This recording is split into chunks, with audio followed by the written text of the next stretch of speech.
Hello friends, आज આપણે બજારમાં મળે છે તે મઠરી બનાવીશું। મઠરી બનાવવા માટે 250 ગ્રામ મેં આગળ મેદો લીધો છે। તેની અંદર આપણે 1 ટીસ્પૂન મીઠું ઉમેરીશું, 1/4 ટીસ્પૂન મરીનો ક્રશ કરેલો પાવડર ઉમેરીશું, 1/4 ટીસ્પૂન હિંગ ઉમેરીશું, 1/4 ટીસ્પૂન અજમો ઉમેરીશું, 1/4 ટીસ્પૂન જીરું ઉમેરીશું, 50 ml એટલે કે 1/4 કપ અહીંયા આગળ આપણે ઓઇલ ઉમેરીશું। બધી વસ્તુને સારી રીતે મિક્સ કરી લઈશું। આ રીતને લોટને મુઠ્ઠી પડતો મળી લેવાનો। અહીંયા આગળ મેં 50 ml તેલ લીધું છે, તો તેના બદલે તમે અડધું ઘી અને અડધું તેલ લઈને પણ લોટ બાંધી શકો છો। આપણો લોટ સરસ રીતે મોવાઈ ગયો છે। આ રીતનો મોવણ હોવું જોઈએ, તો જ આપણી પૂરી એકદમ ક્રિસ્પી અને ખસ્તા બનશે। લોટની અંદર 1/4 કપ જેટલું પાણી ઉમેરીશું અને તેને મિક્સ કરીશું।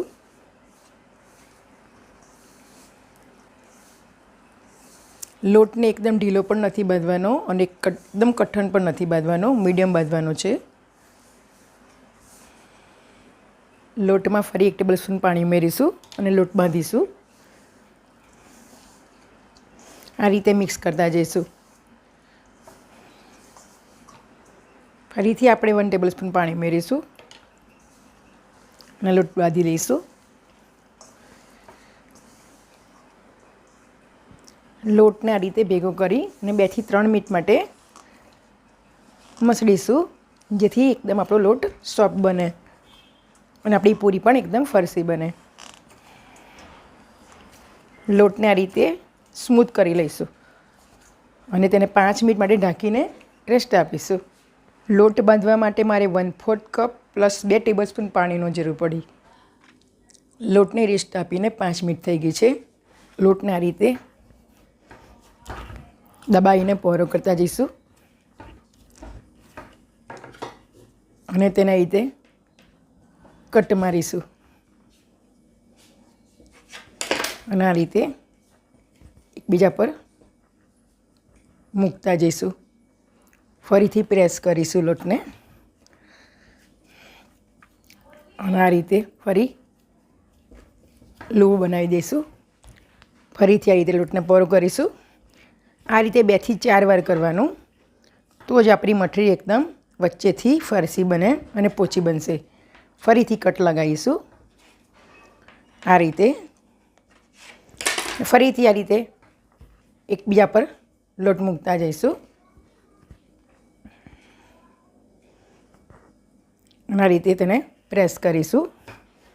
ફરીથી આ રીતે લોટને અંદરની સાઈડે રીતે દબાવી દઈશું આ રીતે અને ફરીથી પ્રેસ કરીશું લોટને। આ રીતે હાથથી જ પહોળો કરીશું અને ફરીથી તેને આ રીતે કાપી લઈશું। તમે જોઈ શકો છો, આ રીતે કરવાથી અંદર એકદમ જારી જારી પડે છે। ફરીથી આ રીતે એકબીજા પર મૂકી દઈશું લોટને, આ રીતે પ્રેસ કરીશું, ફરી આ રીતે ભેગો કરીશું નીચેથી।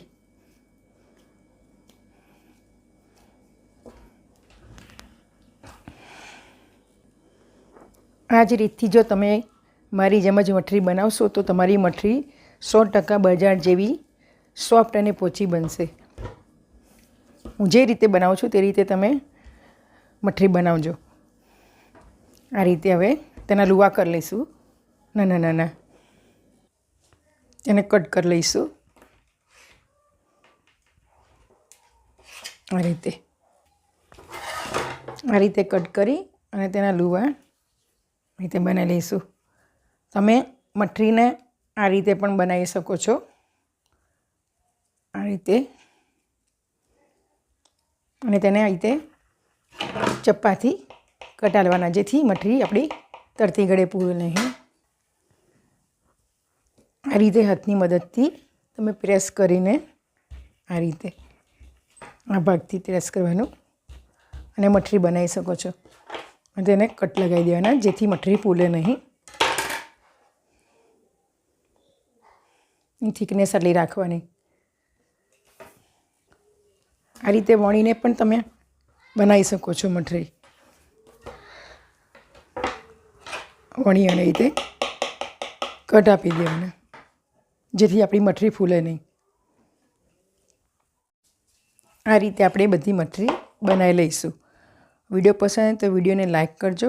કુક વિથ ફાલ્ગુની ચેનલને સબસ્ક્રાઈબ કરજો. બાજુમાં આપેલા બેલ આઇકનને પ્રેસ કરજો જેથી તમને મારા નવા વિડીયોની નોટિફિકેશન મળતી રહે. વિડીયો પસંદ આવે તો કોમેન્ટ બોક્સમાં જરૂરથી લખજો. હવે આપણે તેને ધીમા તાપ પર કરી લઈશું. આપણે તેલ ચેક કરી લઈશું. તેલ આપણું થઈ ગયું છે. હવે આપણે મઠરીને એક એક કરીને મૂકતા જઈશું. એકદમ લો ફ્લેમથી મીડિયમ ફ્લેમ પર તેલ ગરમ કરવાનું. તમે જોઈ શકો છો મઠરી ધીમે ધીમે એની મેતેજ ઉપર આવવા લાગી છે. એટલે ધીમે રહીને હળવા હાથે તેને આવી રીતે પ્રેસ કરીશું. તેને એક બાજુ ગોલ્ડન થવા દઈશું. મઠરીને પાછળ પલટાવી લઈશું.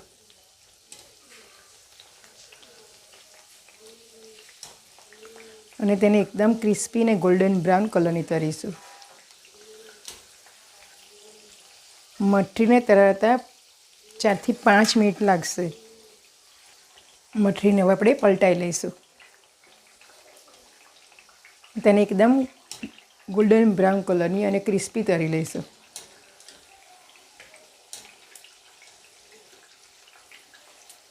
મઠરી આપણી ગોલ્ડન બ્રાઉન કલરની થઈ ગઈ છે.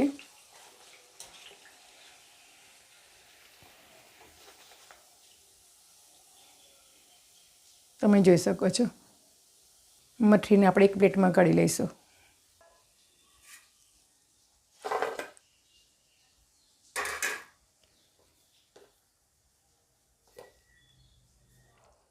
આપણી મઠરી બનીને તૈયાર થઈ ગઈ છે.